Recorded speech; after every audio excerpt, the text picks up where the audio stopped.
E uma coisa também, a mesma coisa que agora que tomou visibilidade, mas é uma coisa que acontece há anos, que é a Ilha do Marajó, não sei se você ficou sabendo. Sim. Entendeu?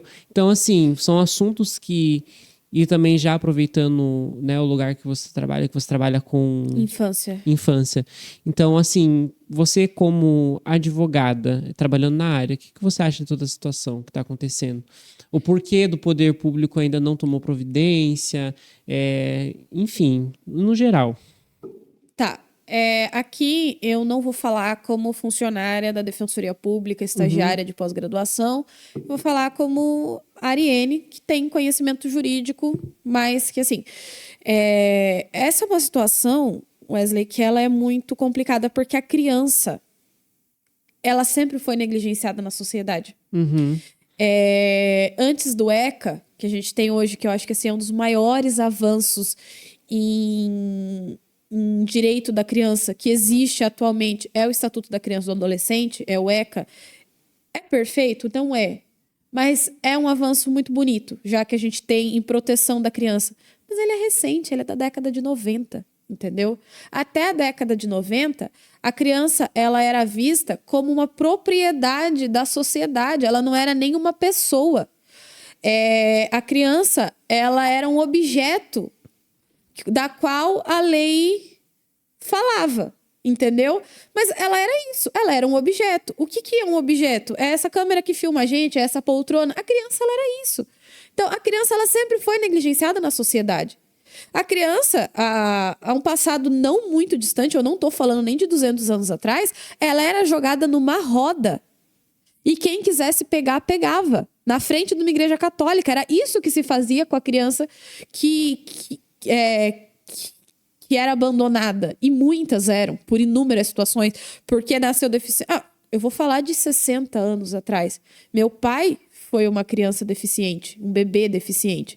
Rejeitado pela sociedade. Pelos meus avós? Não, graças a Deus, mas pela sociedade com certeza. Entendeu? 60 anos atrás não faz muito tempo. Ele hoje é um senhor idoso, mas caramba, 60 anos, o que se evoluiu em 60 anos? Sabe? Muito pouco. Então, assim, a criança, o direito, ele precisa evoluir muito ainda para colocar a criança no lugar que ela merece. Hoje ela tem um lugar de proteção? Tem, mas ainda não é o lugar que a gente precisa. E aí a gente entra na figura do Ministério Público. O Ministério Público, vou explicar, tentar ser assim, o menos juridiquês possível, mas para me fazer entender, ele é como se fosse o guardião de todas as crianças. Eu sou mãe, eu sou a guardiã legal dos meus filhos. O Felipe é pai, ele é o guardião legal dos nossos filhos. O Ministério Público também é. Então, o Ministério Público ele pode intervir em qualquer situação onde ele acha que pode haver ali um certo abuso de crianças. Tá? Você entrevistou a Jennifer aqui, ela falou sobre o Conselho Tutelar, que é esse braço do Ministério Público, porque quantos promotores a gente tem, né? Precisa de órgãos que que sejam os olhos do Ministério Público. Mas assim, a gente tá falando a nível Estado de São Paulo, e quanta coisa ainda passa, porque o Conselho não é suficiente, o Ministério Público não é suficiente para ver tudo o que acontece. Agora, você imagina a Ilha de Marajós, o nome já fala, é uma ilha. O quão afastado da sociedade moderna eles estão. Entendeu? Quantos promotores tem lá? Quantos membros do Conselho Tutelar tem lá? Quantos pais que entendem que aquela situação que eles vivem é abuso tem lá? E aí você pensa, não, Ariane, mas tem acesso à informação. Tem. Mas eu vou dar um exemplo aqui para você entender que o acesso que a gente tem hoje não é suficiente. Aconteceu um caso na Baixada Santista de uma criança que começou a apresentar comportamento hipersexualizado na escola.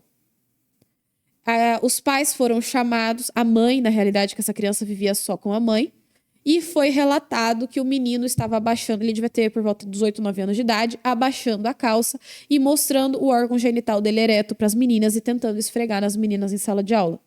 E a escola começou a investigar para ver de onde esse comportamento estava vindo.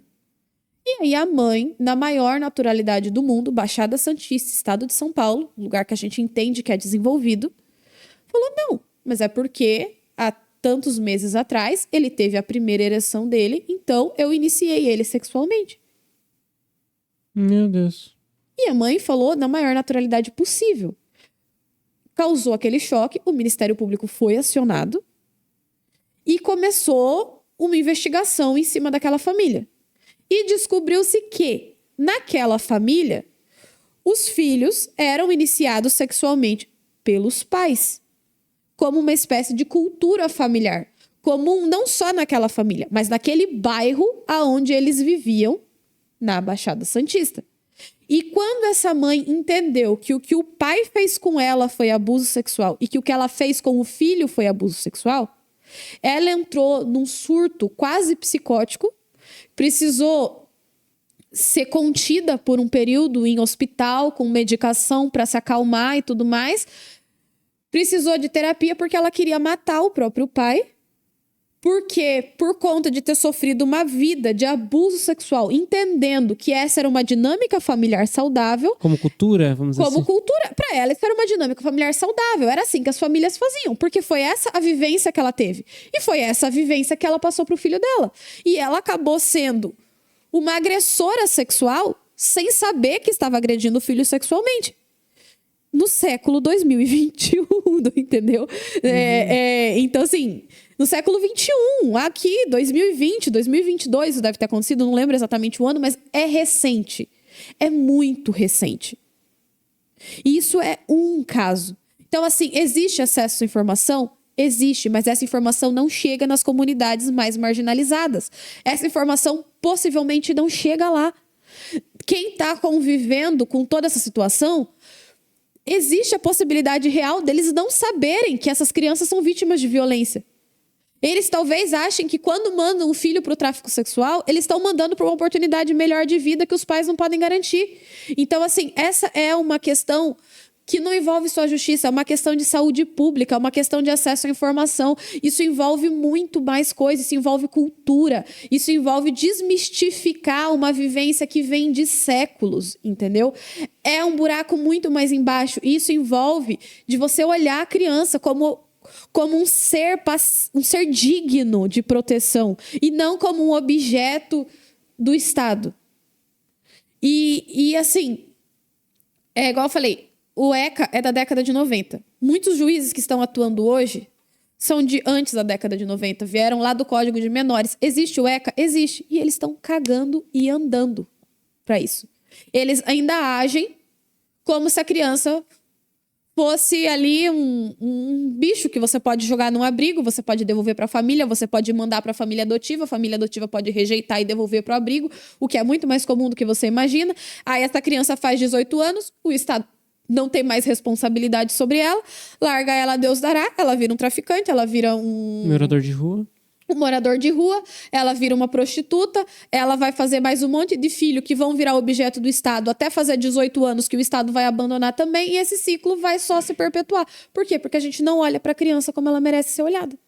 Então, basicamente é isso. A minha opinião sobre essa questão da Ilha de Marajós é um buraco muito mais embaixo do que a gente está disposto a olhar. Existe, sim, um descaso do poder público. Existe, sim, uma dificuldade de acesso ao poder público. Precisaria de muito mais setores envolvidos para, de fato, se resolver. Hoje vai se remediar porque está na mídia, o MP vai fazer isso, mas daqui a pouco alguém vai botar panos quentes e, se não houver uma intervenção real, não vai mudar. É triste, dói em mim. Deus sabe quantos processos eu já peguei que eu chorei por causa da situação das crianças. Felipe sabe quantas crianças eu tenho vontade de ir no abrigo e trazer para minha casa. Mas são poucas pessoas que têm essa visão. Talvez eu tenha, trabalho com pessoas que, para a honra e glória do Senhor Jesus, têm, mas nós somos quantos?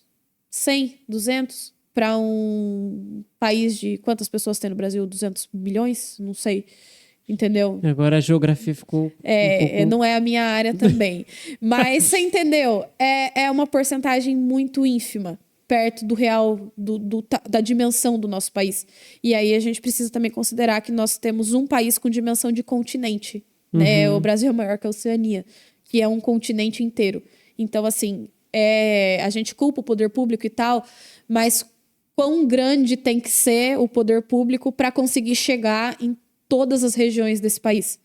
Acaba se concentrando mais nos grandes centros. Coisas que a gente acha inconcebível aqui, infelizmente, é muito comum para lá.